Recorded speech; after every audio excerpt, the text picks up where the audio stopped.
Paul, you gonna go on this one? We're keeping you up late. For podcasting purposes, at least. Now listen to him. He's pitching already.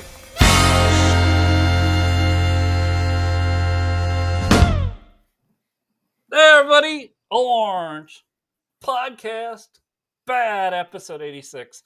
So this one Hour has two. to deal with the Steve Bannon Breitbart era. And so we'll walk through from the beginning. So Andrew Breitbart, incredible. I believe the website started in 2007, and it was a news aggregator, much like you would think of Drudge or what is a great news aggregator now, Citizen Free Press. Yes. The owner of that website is out of Columbus, Indiana. Great website, right? And that's kind of what they did. And then so Andrew Breitbart also turned that into multiple websites. So he could attack different things from a conservative point of view, but he wasn't necessarily an agitator at that point. Oh no. And go ahead. No, but I mean Breitbart London, Breitbart Italy, big This media. all came Steve Bannon. This wasn't fair Andrew. enough. Fair enough. But the point is that Breitbart was originally Matt Drudge's news hound. He dug things up for Drudge. That's how things work. And if Drudge was the aggregator and Breitbart was the finder. And they had a symbiotic relationship that culminated in, and I know, Paul, this is going to break your heart, brother, culminated in the full Monica. And nobody else would go with it. I mean, the mainstream media. That's 100% true, right? So, and the claim is that Drudge broke a Monica Lewinsky story, but if you look at it, it was Breitbart. That's right. It was Drudge's link to it that made it go viral. That's what it was that made it go viral. That's right. And I don't believe that Drudge would have done it without Breitbart's zeitgeist. I don't. I think he would have demurred. Because Matt proved later, after his departure with Andrew, that he was much less daring than we first thought he was.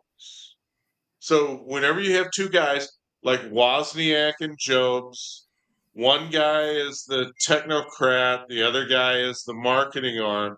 Breitbart was the Steve Jobs, and Drudge was the Wozniak of the Drudge Report. And the entire Tea Party was born as a result of those two guys. And of course I'll set you up, Sean. They piggybacked off the Ross Perot energy. That's where it came from. When you saw that Ross Perot was ahead in the polls, the same way that Trump was, but Perot had way too many skeletons in his closet. And as soon as they threatened him with destroying his daughter's wedding or whatever the hell else, he cut and ran because he knew he couldn't stand up to the scrutiny. He didn't have Trump's balls, or he probably had as much money, but he didn't have the wherewithal to pull it off. And that's where the Tea Party had its original genesis, was in Ross Perot. And I have to confess, folks, I know, Paul, I'm going to disappoint you, but I was a Ross Perot voter in 1992. I did vote for him. I absolutely did. I mean, why Sorry, wouldn't you? Well, no, No, I couldn't. I cannot stand the Bush family. All right, right. I think Paul and I agree there. Calm down. Calm down. It is a Republican in standing at the time. Why would you want big government? Anything, which is what the Bush family brought to government. Why would you not vote for Ross Perot, at least for a chance? A chance at small government doesn't mean the Libertarian Party. Like, You guys are awesome. I really wish you could actually form an actual party. You We can't. can't, and I'm telling you, Yeah. you can't. But why would you not vote for Ross Perot? It's like blows my mind that the like. But all right, so you get that in '92. Tea Party's 2010. We'll get into that.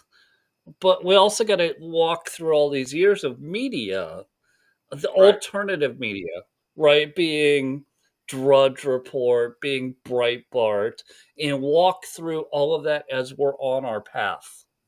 Exactly. And what I would say is this. I remember Ross Perot's TV commercials in '92 before he dropped out and then even after. And folks, 30 years ago, he was talking about the 250 million that the federal government was spending to study methane emissions from livestock. Now, the colloquial phrase that I have for methane emission from livestock is cow farts. And even Yep. now, Bill Gates is still in DC going on about plant based food and all the rest of this crap because he's worried about methane emissions from livestock. And Washington, D.C. just cannot get off of a bad idea if it's funded. And I mean, John Kerry, all the rest of these people, Yeah. let's call it it's globo gas. It's bullshit. Okay. And yet there they go. And we've spent how many trillions of dollars on this nonsense? Absolute nonsense. That's a grift to support the establishment. It makes me want to weep the amount of money that they've taken from our kids. Paul, on that, the ranches around you, and you had a herd at one point in time. Did the cow farts kill all the plantation around you? Did they kill the vegetables, the straw, maybe wheat or whatever's going on around you? No, absolutely Eat, not. They don't. As a no, matter of fact, the cow poop. it's So the fertilizer. reason I could get a premium for my hay at back at the time was because the cow poop was my natural uh uh what do they call that? Fertilizer. Fertilizer. It was my natural fertilizer. It kept down the goat weed. It it just made for a better pasture and stuff. And you know the and to tell you honestly, with cows, a lot of people don't know this. A cow doesn't fart without shitting. A cow, it's not like a human being where a cow, where you walk through the living room and raise your left leg and cut one loose. No, when a first thing that happens is the cow stops and then his tail starts doing like this. And then he goes, and he farts and shits at the same time. Mm-hmm. It's not like a separate function of a cow. And Paul, I can confirm the healthier I've got, the more I function like a cow. All right. I've got I've No, got that's the a good magne- point. no, I've got the magnesium going, I've got the supplements, I got the ginkgo biloba, I got all the rest of this stuff, and I wake up in the morning, I'm like, I'm okay. Then I start to move around, and then I think, oh hell, yeah, It's yeah, time. there you It's go. time. I, Right. I It's can't time. even drive to work because it's an emergency. So yeah, if you're healthy, that's how it works. And you feed cows the right stuff, and they do their thing. You They do their fart, and you thing. crap it Yep. out. Yeah, Yep. The, all those there's guys still that are talking that noise don't know, or none of them are ranchers. None of them. there's no other podcast in Western civilization that can give you this insight, folks. So you need to stay Right. with us. JD Oh, you hit the live says that. button and you need to subscribe on whatever channel you're watching us on because we're on a lot of channels right now. That's right. Well, listen, just to get back on point a little bit, Breitbart and Bannon were two totally different people. Breitbart, famously said politics is downstream of culture, and Yes, and absolutely that's did. how he ran his organization. And then Steve Bannon, in my view, had other ideas, and he ran off people like Dana Loesch and Meredith Went back. Dake and Larry O'Connor. All those people Look at left right after Andrew's death. there was several others that he ran off. If you just do a simple whatever AI and you want to go what happened, it's going to come to that. Well, obviously he was running it from an authoritarian point of place. And look, I don't care. And I'm not going to argue against you. What I'm here to tell you is that Breitbart is an organization under Andrew Breitbart was actually a really great news gathering organization, but Yeah, they were also an aggregator. So they yeah, would aggregate stuff and then go, "Oh, wait, that's the story we need to send because we're a Right. small business aggregator. That's the story we need to send somebody to go investigate." yeah. Drudge didn't have to investigate anybody. He Nope. was insta famous because uh, uh, let's just be honest. Rush mentioned him a couple times. That's right. Boom, right? Yeah, Boom. when he was a conservative The aggravator, stack of aggregator, stuff. I've got yeah, something from the stack of stuff from the right. Drudge Report. Boom! Everyone goes, "What the fuck is that?" Googled it up or whatever you used I at the was time, guilty. AOL. Yep. Everybody did. Let's all admit it. How hard was it to not click on that once you realized he wasn't with us? It took me months to swear off of it. I mean, I Oh, started to Drudge? type, yeah, You yeah, talk the Drudge Report? Is that what you're talking yeah, about? yeah. Yeah.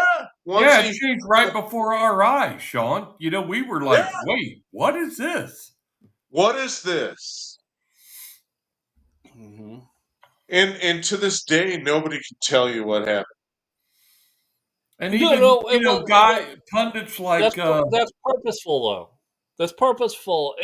There's a yeah, because there was money involved. I don't know how Of much. course, He sold the lots of website. money, lots of money. Even if he technically owns the website through an LLC, he sold the website. He Lots and did lots of money. That's where it was. lots and lots of And, money. and anybody, I'm telling you, just about not everybody, just about anybody can be bought off.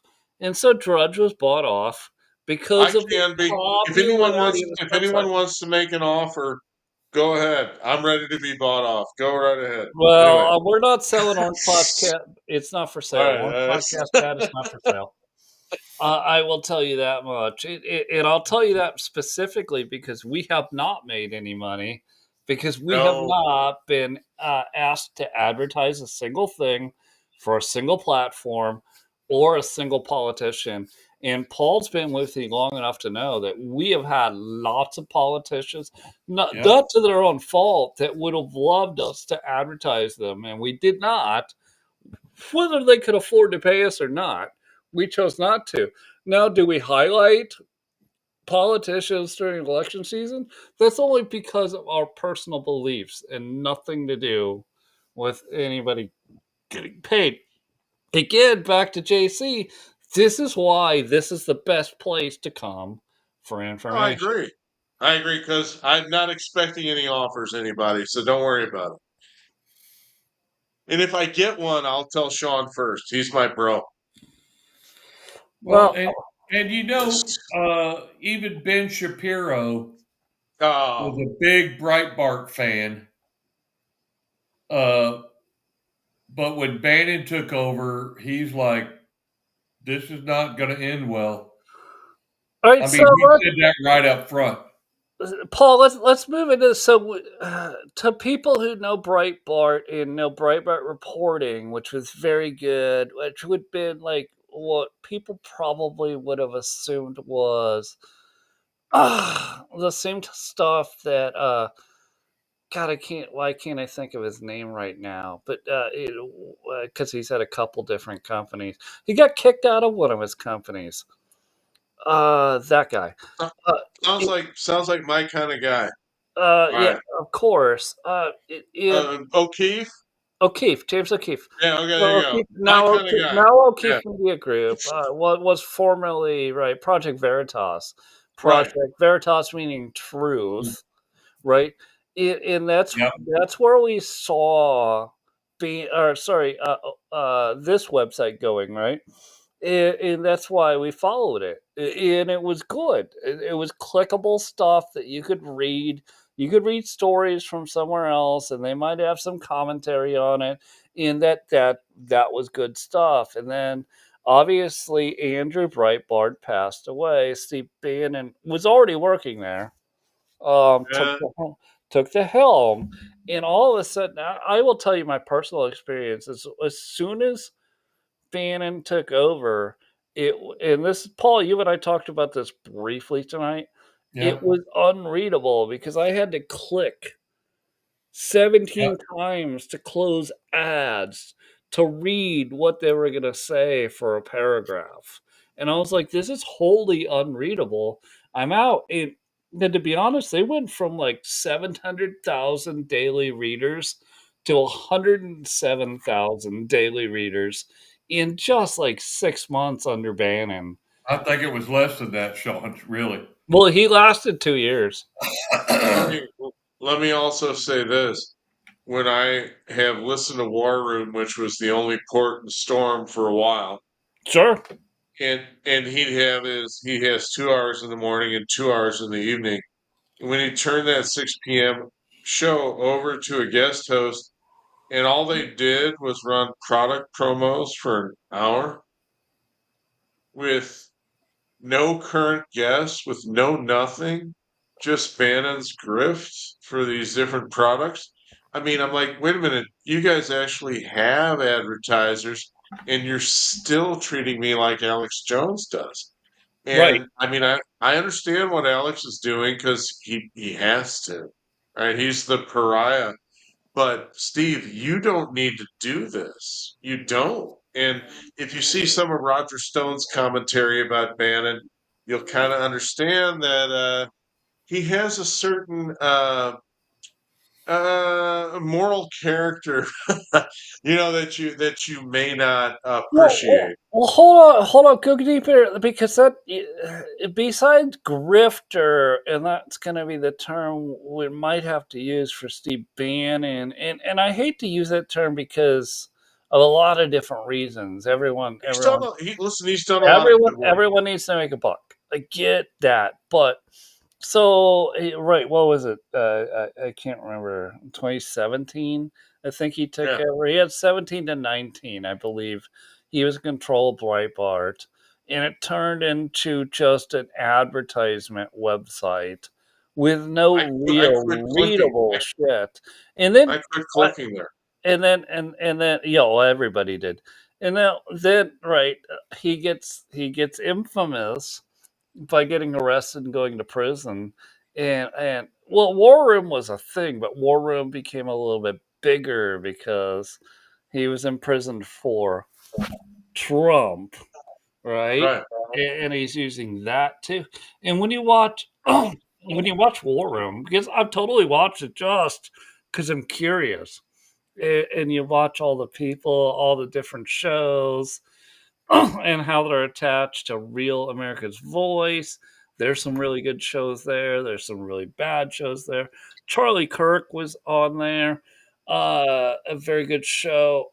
But like, you just look at this and go, holy crap, because every 3 minutes they would like, so Yes. a normal television news cycle show or a normal radio show would do 7 minute hits before they have to do a commercial break obviously because that's how they pay to deliver you free content. But when you watch RAV, and when you watch War Room, specifically that channel, or you could watch it on RAV, it's on there. You watch a lot of these other things. You watch Alex Jones, like all of a sudden you're getting the ShamWow guy every 2 minutes. Every I 2 minutes. Yeah. And you're like, why the fuck am I watching any of you? I could just Right. literally go do something else. I'm sure my dog wants his back scratched. And that would be more entertaining to me than watching commercials every 2 minutes. Yeah. I don't have a whole lot to add to that, but I do understand the hatred for him from those that those that were disappointed in what he did with Breitbart because they relied on Breitbart, but it ended up being something that Trump needed to solve.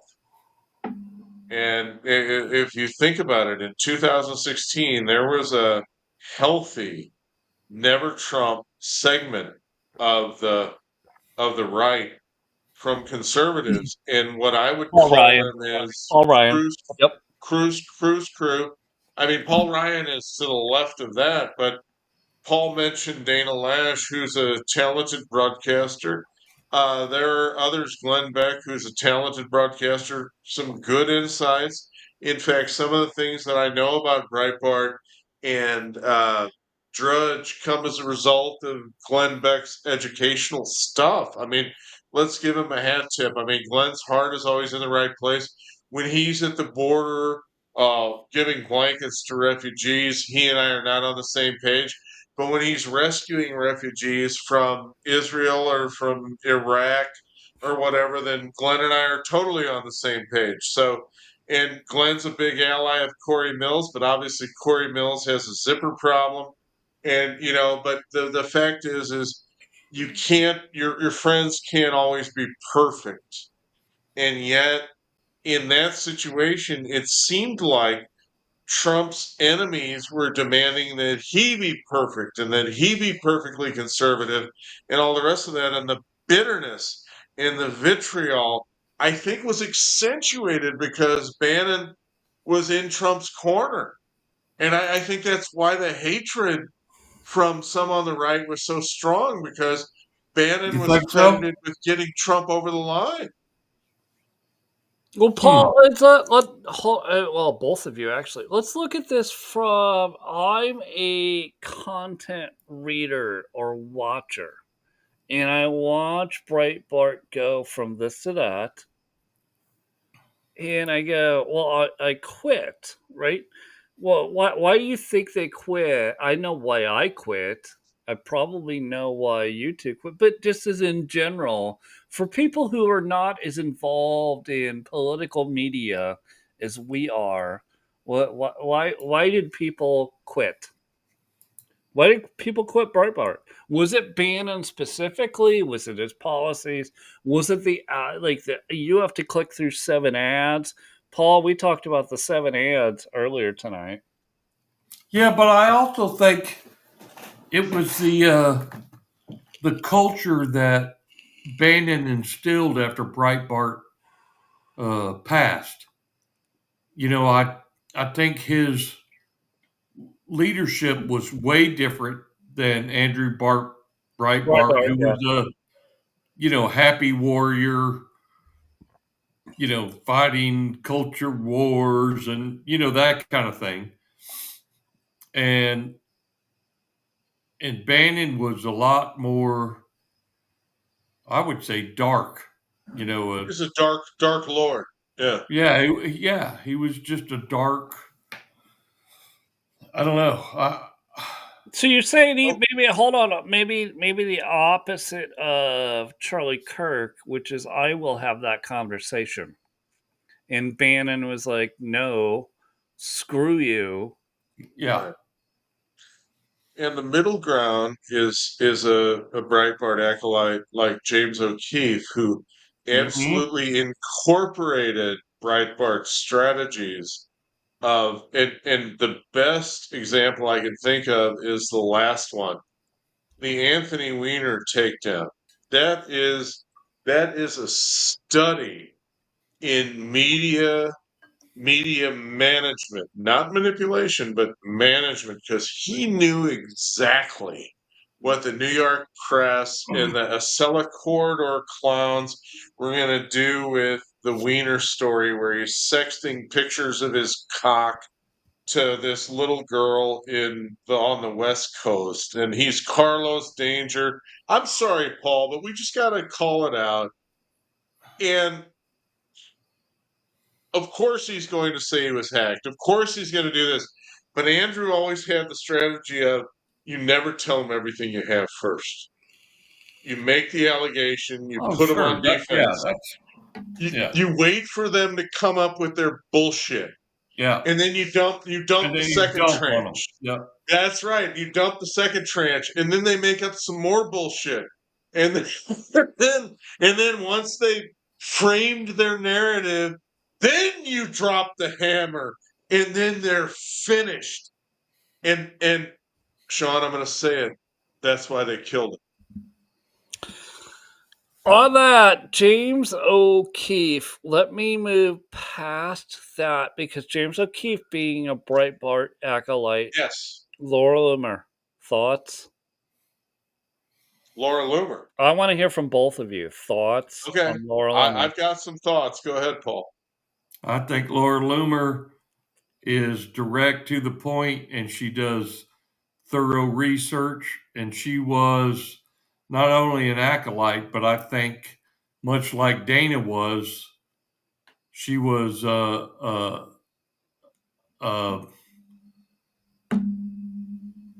mentee. Spicy is the word you're looking for. Yeah. And to her credit, she digs harder than Dana. What about all the like they made a whole movie about the Fox blonde girls? What about and they are out there, girls from CBS that are now running independent news rags via the phone, right? And you look at them, and they're hard hitting on. It doesn't hit with you. But no, not at all. They're punching back. They're punching back at the propaganda. They're like, "I am so glad I'm no longer with CBS.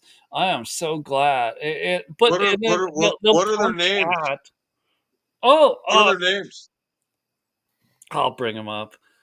Okay, you can message me with them. I haven't seen them. I hate to admit I don't know, but I mean I'm familiar with Brianna Morello, who got pissed with. We've talked about it, but got pissed with Fox about the vax mandate.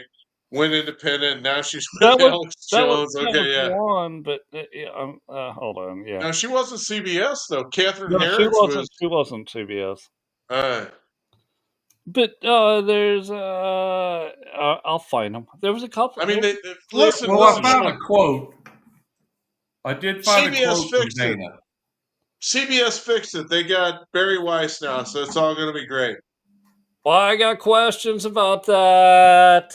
I have I'm just teeing you up. Questions about that. So the Free Press, right? Yes. This is a website that started kind of free press, right? A few years ago. Here's how she got after Brianna after she came out as she was one of the ones that was allowed to access the X files, the Twitter files, right? Right. This is where the story starts. And I know. She did some good reporting. She did some other reporting. I don't say it's not good, but she did her reporting. She got X famous because she was allowed access to the X files, or what we commonly would be calling the Twitter files. Right. Right. Barry Weiss. Let me just say, she's no Matt Taibbi. No. No, or Schellenberger. Nope. Matt Taibbi, Schellenberger. She's not close. Reporters. Graphic. If CBS wanted to straighten itself out, it would be Taibbi or Schellenberger, and then I'd be excited about what they're doing. Right. But Barry Weiss feels like yet another fig leaf smokescreen where you're going to try to sell the same old stuff under a different package. Well, in her claims, let's walk through just the Twitter files is what it was called at the time with Barry Wise because she was a Yes, part of that. There was many other reporters that were allowed access to some of the less files. significant, but yes, they were there. And so Barry Weiss uses that and because everybody followed her now, right? Right. I need more. Oh, Made her rich. Yeah, look at that, get 150 it into million, my right? Yeah, veins. yeah. Get it into my veins. Right. So Muscular, now everybody's following her, bipartisan. and she's like, she started the free press, right? The free Yes. press. And people started reading her website, and they're like, "Oh, yeah, No, you're not free. You're left leaning. no. You're Right. left leaning." And You're a okay, left that's winger. great. Right. That's great. You can be left leaning, but and now all of a sudden we're not going to pay attention to what you post. And then you see this that CBS paid. Hold on. The funny part is the amount of views she was getting on YouTube was about 15,000, and they paid her $150 million to buy out her platform. Wow. When I tell you that I'm for sale, that's the kind of deal I'm talking about. I don't want you guys to panic. All right. When we get 100 views, you want to send me 100 million? Okay, I'll listen to you. All right. So Isn't don't that the panic, point? anybody. Right? Yeah. No, isn't that like that's the obviously you can call her a sellout, but she sold out well. I'm Oh not going to no. deny that. But Sean, she's approved, and I know you don't like the reason why.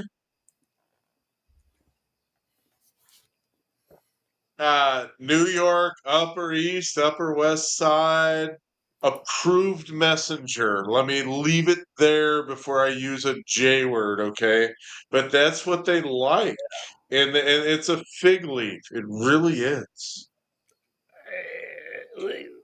Well, you and I get it. Paul gets it, but like, let's explain it to the listeners. How does somebody go from being 15,000 views on the internet, which is super low? I mean, it's what We have shows. We have one shows that have done that. 200th of Rogan, right? Yeah, that's not Right, even and then close, right? start putting into perspective. So, Rogan typically pulls about 13.5 Million, right? million views. There's not a TV show on the planet outside of the Super Bowl that pulls and they pull the Super Bowl pulls 150 million Until we Yeah. see views. Bad Bunny, all right, then we're gonna find out, all Well right, well, because he's gonna take a dump on stage or whatever. I've Yeah, got okay. comments about that, and my quick comment will be that the reason the NFL is doing that is because they want the controversy, so everybody will watch. That Yeah, doesn't make it right. And so here we're at. We got a show with internet show. It doesn't matter what channel it's on, YouTube or Substack or a personal platform. 15,000 views is worth 150 million, and you gotta wait. What? And then you're gonna give her the. She's the president of content now at and CBS. and Yeah. then you're That's, gonna tell her yeah. publicly not to touch 60 Minutes. I saw that. That's the first place you should touch. That show is worthless. Could You be great. absolutely you absolutely have to fix that because Could be that's your great. signature program. Could be great. Could be great. It could be a great program. Like the ingenious of the 60 minutes was great. And now it's just crap. Bullshit. Pablo. Pablo. Right? I mean, you listen, you can't even tell me that you couldn't get Chris Wallace to step into his father's shoes. Shit, he couldn't fit into his father's jockstrap. Okay, the fact is, a hidden camera to bust liberals, he would never do it. I mean, he'd bust conservatives, which he still tries to do, but the last time we saw him do anything significant was the Trump-Wallace debate. There was this other elderly guy wandering around the stage, but you can't tell me that wasn't the Trump-Wallace presidential debate. But all right, hold on, hear me out. Who's the audience? Who's the For like what? because more people watch podcasts than they watch 60 CBS or Minutes? Oh, hell NBC. yeah. Nobody. Who's the I audience? mean, And they're let me tell you, their network executives are super aware of this, and they're just trying to buy time because they know they're going to die to places like us. if you want to get somebody to watch that show, you bring in Megyn Kelly. That would be interesting. That's what you have to do, but I don't think I you can afford again, her. you look at that. Hold on, and I'm sorry we're ignoring you, Paul. But if you look at Megyn Kelly, you're also what is the audience of TV watchers? It's people over 49. I've looked at the numbers, and they're already politically inclined in some direction. Yeah. And so if you put Megyn Kelly on, like you got to look at as a company, we've all run companies at some point in our life. How can I make some money? I have to make at least a little bit of money so I can pay everything. Right. How do you make money with a Megyn Kelly? How do you make money with a Dana Lash, which is why her radio show went from being nationally syndicated everywhere to just back to St. Louis? How Right. will I make money with this? And this is what the media companies are realizing. They're like, holy shit, we're Yeah. fucked. Orange Podcast bad. And all the other 1 million shows are just going to crush us because we have terrible content. And I'm not saying I'm not picking on Dana Lash. I'm not picking on Megyn Kelly. Megyn Kelly actually does some really great content, I but love her content, it's dude. I not really do. I love her stuff. something you could throw up on, let's say, Fox News, because Fox News is garbage too. And if you put her on Fox News, you're going to piss off all of the Fox News viewers. She's going to call out every host on Fox News for not reporting a certain story, I just want her to right? call out Which is Hannity. I just want her to call why out Chase, Hannity until he retires. I listen. She does. I'm telling you, what you got to look at is that television itself is dead. It's dead. Like you might watch some, Paul might watch some. Nobody younger than us watches television. They don't watch it. Even if they don't have cable, they don't watch the box on the wall to get their news. They get it from other propaganda places like TikTok or Instagram. Right. Reddit. Instagram is the worst. So my son's Reddit. 34, just got out of the Army, went to work for a big defense contractor. He has a 65-inch TV, and there's two things he does with that 65-inch TV. Gran Turismo, or he watches FIA Formula One racing. He had. I'm like, dude, have you seen the terminal list? No, I don't know what that is, Dad. They don't. Well, Dude, and that's dude, what. did you watch But Black Rabbit? Yeah, I don't know what that that's is, what. Dad. Well, Dad, that's what. Like everybody who works in TV is not seeing, but everybody who works in content creation, us, he is absolutely seeing. Nobody watches TV anymore unless they're plus 50. Yeah, Because that was a normal thing. You'd get home, and that was 3 channels, right? Even if you were a kid, and you could choose from Lassie, or you could choose from like the sure. certain shows, or like Saturday morning cartoons, the Smurfs, the Yeah, whatever. and you put what are they Flintstone. called? My favorite guy, the Teletubbies. Oh Yeah, yeah, there yeah, you go. that happened too, but like that era is 1000% over. The TV Barney. networks are aware of it, but they know we have to we have to get more advertising dollars so that we can survive another 10, maybe 15 years. And I don't know if they survive even that long. In the same way that Breitbart did not survive the Bannon years. Circle back around. Five is the outside for what they've got going on. Mm. This thing is a tsunami that's going to overwhelm them. And this 150 million to Barry Weiss is going to look like an investment in JDS Uniphase. Seriously, just we're going to zero it out. I mean, I put, listen, I no, you're right. Like, so listen, so we have a content channel that we're all a part of, and I put out a bunch of stuff over the weekend. I told you guys I was going to go over to the mountains and look at how the damage still from Hurricane Helene affected Appalachia. I've got the videos are literally on this channel. Yeah, it's So unbelievable. you can go to the Rumble channel, you can go to the X Yep. channel, you can go to the YouTube channel, you can go to the Twitch channel, you can go to the Spotify channel. You're going to find the content I put out, and this is just independent of our talk show right. that I put out there. Great videos, great photographs of the damage still 1 year later.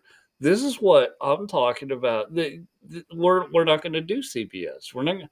You're going to find somebody you follow who's going to do content that you're really interested in. And you're going to go, holy crap, that guy's live on the ground. This is where I'm coming from. And this is where I went Saturday. I spent 12 hours up in the high country of North Carolina. Well, 12 hours total drive in and out in the high country. And I produced a ton of content on our channel, Orange Podcast Bad, that Right. everybody can see of how it's still destroyed, but people are trying through their own financing or either through getting donations, have started to rebuild these river towns in the mountains of western North Carolina.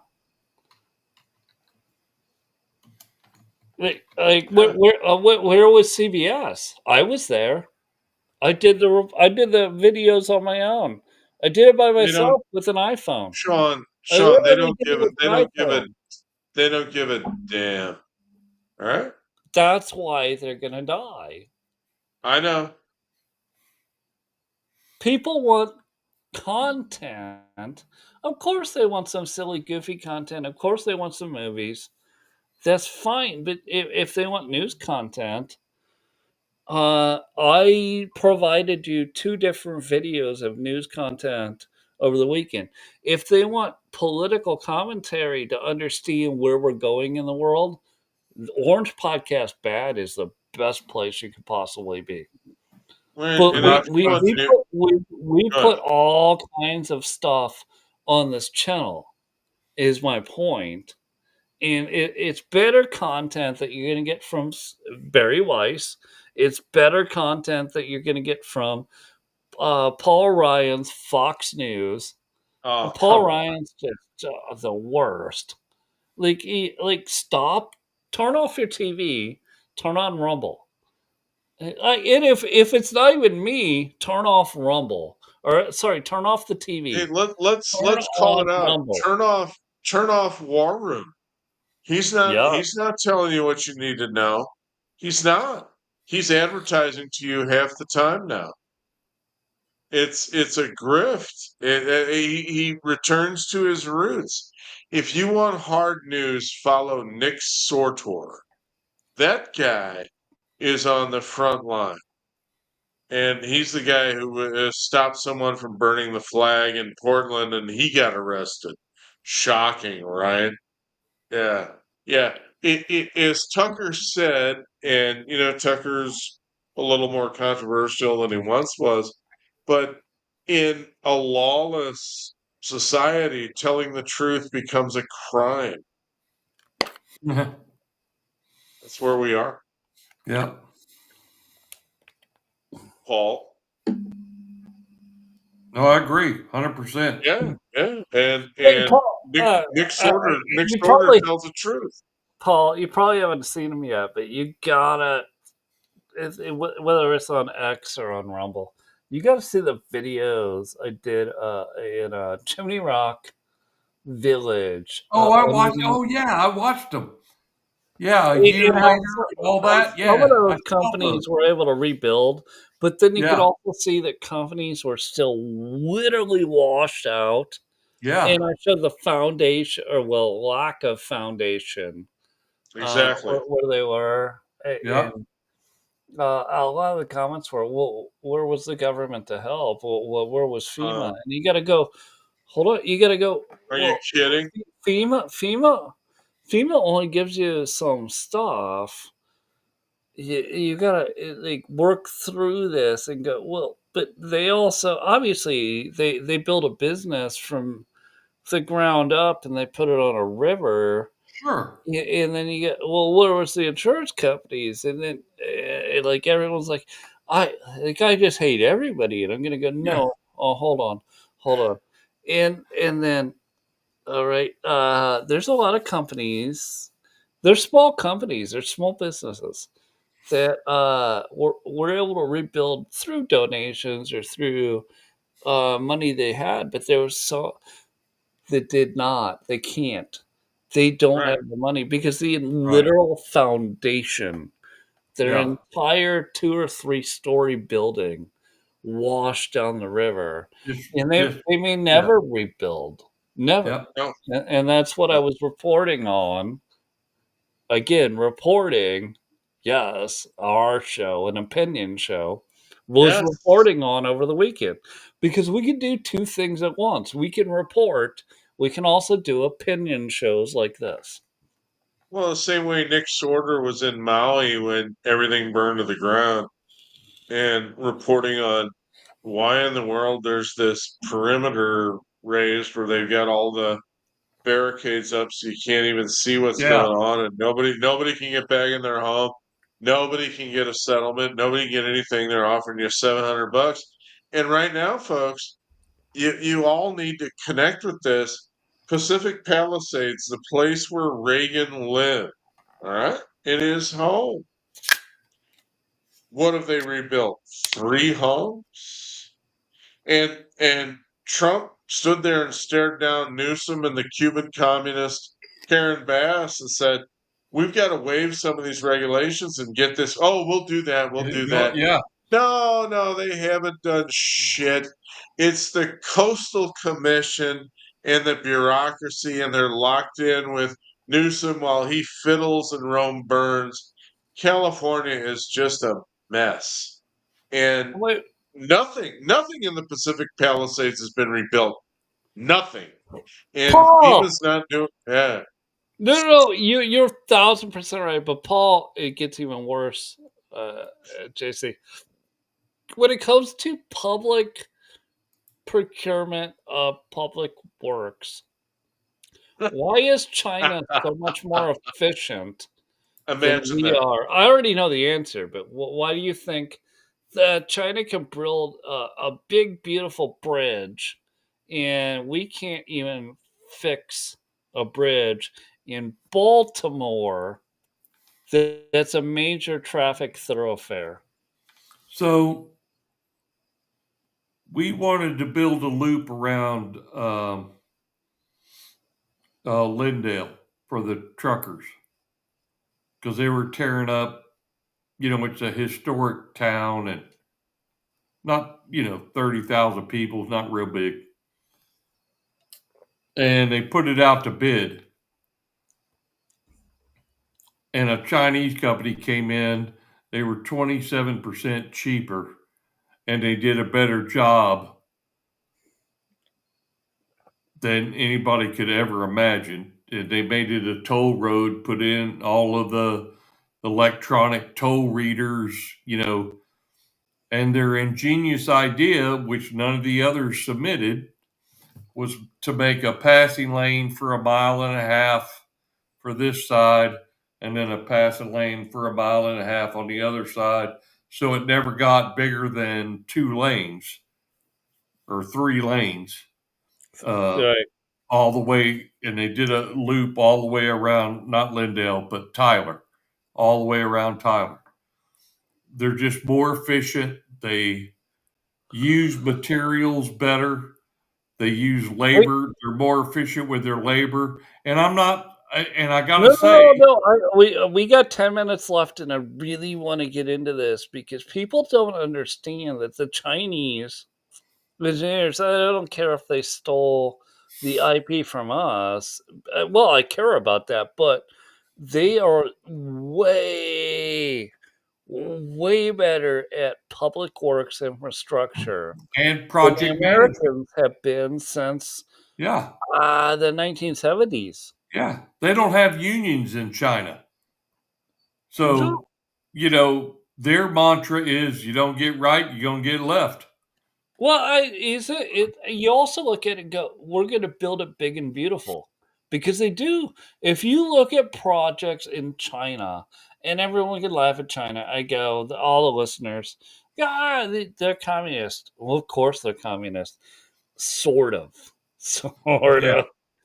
of. Um, but they're, Without our money, they're not nearly as strong. Right. without our intellectual property, our IP, they Right. wouldn't be as strong. It's not necessarily about the money; it's the IP. And I'm Paul, right? They're building big, beautiful build. Go to Beijing. Go to some of these other big cities. Go ride a train in China. Yeah. It's gonna be a totally different experience than you get That's right. here, where people are just pooping on the train, Yeah. and the They're trains beautiful. are They're terrible. clean. There's no, you know, you could actually have the cabin next to the toilet and it doesn't smell like an outhouse or a porta potty like every other train does here in the States. You're like, oh, I got a first class ticket. You go to the first class cabin. Well, they're all taken up except the one next to the toilet. And of course, it's empty because it smells like the seventh grade locker room in there. So when you see, because you've run across where China has done infrastructure, and also the State Department has wanted to do infrastructure. Uh, do you have a few minutes to talk about that or walk us through that?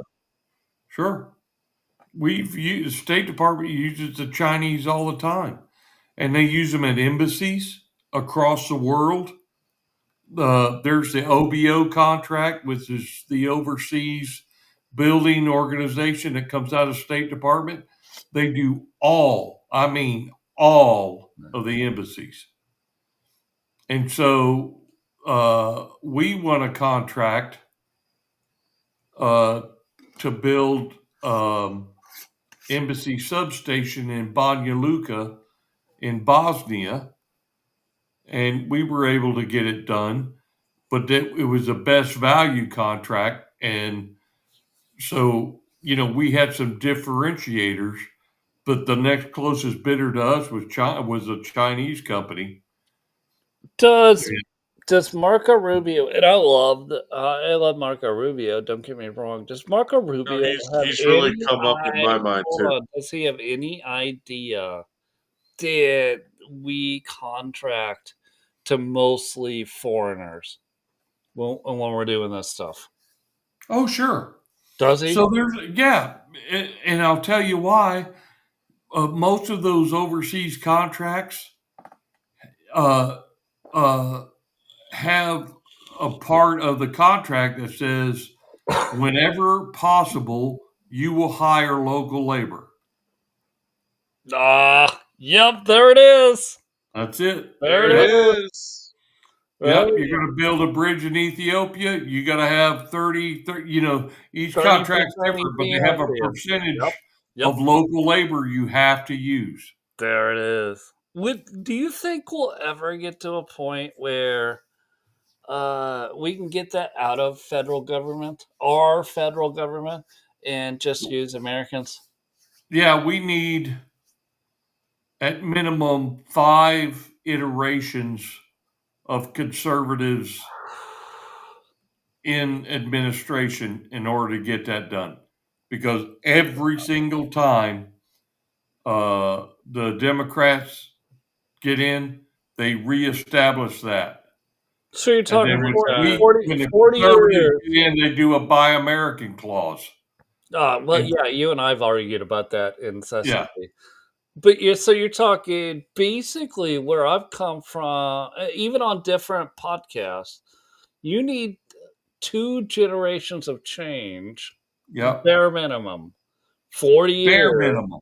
Yeah, That was in the Bible. That was why the Israelis, the Jews with 19 L's, yeah. walked around the desert. No, it's not that they couldn't find the thing; they weren't allowed to find the thing. They weren't allowed We- to. That's right. We're here. Yeah, We're at that point, and the yeah, Americans. yeah. In the American procurement system, that's where we are. Yeah, we're going. You trotted that out the other day, and I thought about it for a while, and I think you're right. I mean, it's like the bad habits are so ingrained that you got to outgrow them, and you can't even outgrow them unless you purge the behavior Yeah. for an So extended period of time. so I'll give you a perfect example. In Niger, we won a contract to procure 40 armored, mine-resistant vehicles. Well, the kings of armored, mine-resistant vehicles on the continent of Africa are South Africans. They use a 70s era diesel, first generation fuel injected, one red wire, one black wire. They're easy to work Yeah, on. yeah, I They're get a it. V bottom that come out like this. They're uncomfortable. The seats are steel with about a quarter-inch of padding, but nobody cares because it's Africans. Right. And we could save a lot of money because our version of that, meeting the requisites of the contract, is to get an MRAP. Well, you can't get a Nigerian to work on an MRAP. In 4 or 5 generations, maybe they'll be smart enough, but you're not going to get your one each maintenance soldier in the Nigerian army to work on an MRAP. So Time out, they're time out. So, No, no, no, those. no, no, no. Before I want Paul to keep going, but just I do too. I want to explain what a generation is because people like they look at generations in a way that like oh it's just old people. No, a generation is only 20 years. So you're saying 4 to 5 generations. You're talking 100 years, 100 years before right? those guys Before are this mentally equipped. population. That's right. So you go back to uh, Is he gone? It's here. Uh, you know, mine-resistant vehicles made in South Africa. We could get them for 98,000. Well, we can sell them to you for 98,000. I paid 60 something for them. Sell them to the government for 98,000. They're built and it comes with a 1 year maintenance package and 1 year of maintenance training, which is important because BAE systems and Raytheon don't do that. Oh, you want glass in that window? Oh, well, yeah, how that's about extra. that? Yeah, Oh, you yeah, want a glass in the maintenance window. package? Oh, well, so be Buy American. So us contractors literally go to the manufacturer in South Africa and go, dude, you have got to open a Dude, talk in the about the US. spreadsheet of the Buy America spreadsheet the Yeah, government makes you produce of yeah. what part was produced and specifically how But much of yeah, that with the part historical is data produced. and all that. So we go down there and go, and the South African guys are like, dude, we only got a 4% margin on these things. We can't afford to open an office in the U.S. Well, we'll help you. So we helped them open an office in Charlotte, North Carolina for the South African mine-resistant armored vehicle, and then it meets the qualifications. Well, and then you're actually breaking federal code by doing that Right. because it's supposed to be produced, not just you have a headquarters. Right. We've So, talked about that so for what 4 we years, do, Paul. yeah. So how we beat that is there's percentages of what has to be done. So we contract with Mercedes USA to sell us the fuel injection system Yep. or the drive shafts or the transfer case or the front and rear differentials off of a G-Wagon that they make in America, and then that's how we do it. Oh, yeah. Well, and the American people don't, or they've never been experienced to this. It's like this forced buy America thing, and Yeah. I would love everything to be made in America, but let's look at how they got around it Yeah. by this Buy American Cross and how it created the price to go up for government purchasing by Right. probably Always. 70%. Always. At least Always. 70%. And I hate to cut it short, dude, but I got to drop. Yep. All right. Yeah. No. It's time. Well, I did 2 in a row tonight. So Yeah, it's Yeah, good, man. This is double good stuff. I double enjoyed header. it. Double header, Paul. Good seeing you, JC. All right. Be good, brother. All right. See you guys. tomorrow night's going to be totally something different for everybody listening live. Already talked to Awesome. Edward the Canuck. That'll be fun. Let's talk for a few more minutes. But Okay. where Paul's going is he's totally right. It's just that the government, not necessarily because of Republicans or Democrats or Congress, Political it class. it's because of the political elites that are not elected, that are appointed or hired, right? Institutional rot. The And that's people that where won't, the people that resist perp walking Comey. Look, let's face it, folks. Comey didn't get indicted until Trump went to Eastern Virginia and indicted him himself. I mean that's what happened. I mean, this Lindsay Halligan or whatever the hell her name is, he couldn't get anybody else to do it. So she was handy. So he sent her down there and appointed her and said, "Here's the indictment. Go ahead and do it." And that absolutely has the bowels of the left apoplectic. And part of my concern is that Bongino, Cash, and the gang are not handling this well. Somehow or other, they keep thinking they're going to reason with these people, and you're not. all right, no, well, we're actually running long, but let me ask you this question.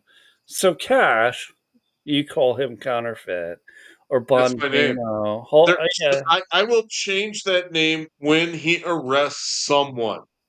Do All right. you think he can force Bondi to do something? Because when I look at it, Bondi's the issue. Pam Bondi. Well, no, I think Trump can do it, but How? but How?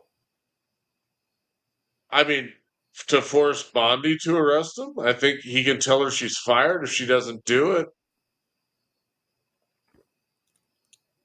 Okay, that would be fine. Then you start over again, and then everyone's gonna rush to the internet and go, "Well, you could have had Matt Gates," and I'm gonna go, "I really don't care about your nonsense." Well, Um, Andrew Bailey is a Missouri guy who's absolutely I love Medicaid to Bailey. I drag. love He's Bailey. absolutely I he's love Bailey, but he's again, it's a stall. It's an absolute stall to file or to fire Pam Bondi. Is Pam Bondi the person for the job? Clearly not. Of But course it's a not. stall. And so I'm gonna come back at you. Is this on cash? I don't know that it's on cash. I think it's on the AG's office looking at this from a lawful perspective. And He's the Pam, guy who said he wanted to close the Hoover building and erect it he as a did. monument to He deep did. state. He did. Yeah, He but he did didn't do close it. the Hoover bill. No, he did. He closed it. Okay.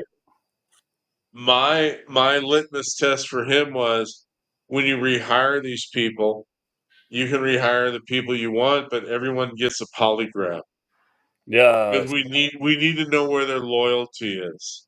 And there's so much never Trump bullshit in Washington. It's in the drinking water. You absolutely have to ferret them out. You must. And the longer we go on with this, Sean, it's October 6th. No one whose name we recognize has been arrested. Not one person. Not one that like can you start with a prosecution? I totally agree with you. If you can't arrest fat ass Tish James or fat ass Jenna Griswold out in Colorado, what can you do? These people are so guilty. Adam Schiff, these people are so guilty. It's just ridiculous how bad they are. Now, I will admit, Shifty has calmed down. He's not talking as much. Of course. John Brennan, damn it, arrest him. Why are we waiting? I think that's why for 20 years Republicans who vote Republican have been frustrated with the Republican Party because they say I'm gonna and they don't do the thing, right? Today, And they're like, well, what we shouldn't there shouldn't be retribution. This isn't no, retribution. no. Look, They okay. say that Uh, we shouldn't, and I think that's why, in general, Republican Party voters of all ages look at hate the them. Republican Party are like, but you don't do anything. No, they But hate you him. don't do And anything. today, Marsha Blackburn, that big press release Ah, about I saw Jack it. Smith, are you going to do something? And I know I missed the doom scroll earlier and I wasn't there, but Well, that was the I'm show to do it on. I'm so tired of strongly worded letters and statements on X and all the rest of it. Do something. God damn it. Do something. And if you can't do something, then resign and get out of the way for someone with enough courage to do something. You're not wrong.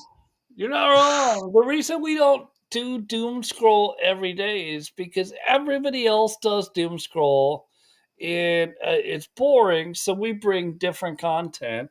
I'm Right. going to tell you on. I don't know when it's going to come. Maybe Thursday, maybe next weekend. We're going to bring you some really good content about I Am the Science. And that's why Yes. I appreciate you guys all listening to us. Like honestly, Yes. and we keep these things short, even when we do doom scroll, which sometimes doom scroll is important.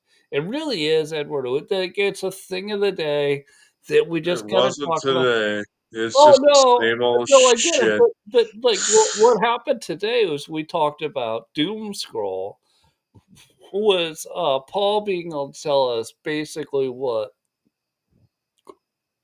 the government was allowed to do with people's civil rights and that they were correct. Trump was correct in sending people in. And That's right. you know what? I don't really give a shit about the lawsuits. They will fail. This Portland thing is ridiculous. I mean, it can't be more ridiculous. The mayor of Chicago should be thrown in prison tonight for insurrection. I mean, I honestly, I can't, Sean. How obvious does it need to be? What do they need to do? I mean, I like you are happy that Shifty Schiff has finally shut his fucking mouth. All right? That's good. All right? But let's make it stick. Do something. Do it. That's what I think all Republicans, like you and I, have that, and that's why we talk about this. We're tired. And you can say, well, Trump do something, but no, we're looking at Pam Bondi, we're looking at Cash Patel, we're looking at If they dribble out the clock for 4 to 5 more months, they're going to start talking about the election. No, wait. That's where they started today. In using the government shutdown. They're already using that. Come on. Yup. They're already using that. And you go, well, all right, hold on. Sean, shouldn't we get to do a third party? No. We need to fix the party we're in. We need to take over this party where the decision-making apparatus agrees with us, and we should not settle for anything but that. Now, I love the discipline of Susie Wiles in the White House. It's been a much tighter ship than last time, but I have concerns that she's a rhino. I do. And La Savita, I think he was a disaster. He's a McConnell guy. I don't want Holy La Savita. So I got an early insight into La Savita was going to be part of the next Trump admin, 47. And I talked to the person, like, it's not Nanon, but if you want me to reveal my source, I will tell you, email me, SeanStrom@gmail for whoever's listening. That La Savita was going to be a part of it. And I was like, holy no, I told the source. Really?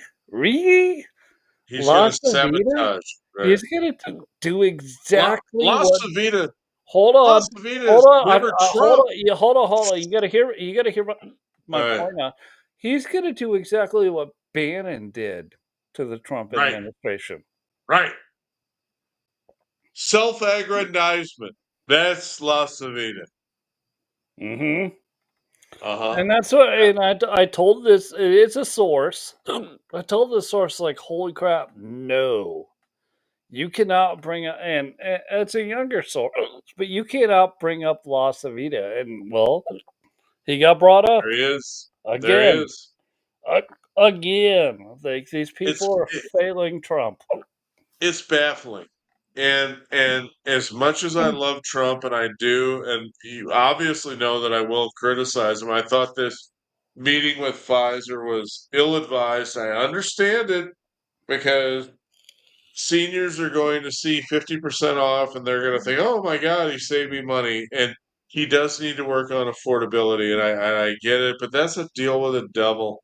That's a really bad move overall, because you're going to have to really work to unwind it. And the steps that need to be taken to fix this don't include playing ball with Albert Bourla. Sorry, he sucks. All right? And, all right. Hold on. We did doubleheader. We got to close this out. I get Tuesday. I could go on for a while, but they held me up at work. Anyway, go ahead. It's not that we can't. Tuesday, for all the listeners, we got some really good stuff from Edward. Wednesday, I don't know what Paul's going to talk about, but he'll probably punch me in the face about something. I probably won't make Wednesday, but Thursday I'll be there. All right. She's going to come up, and we're going to really talk about I Am the Science. Dr. Science. That's right. Okay. There we go. Great show, man.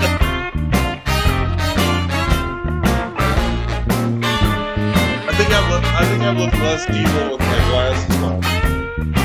What does it matter? Does it really matter?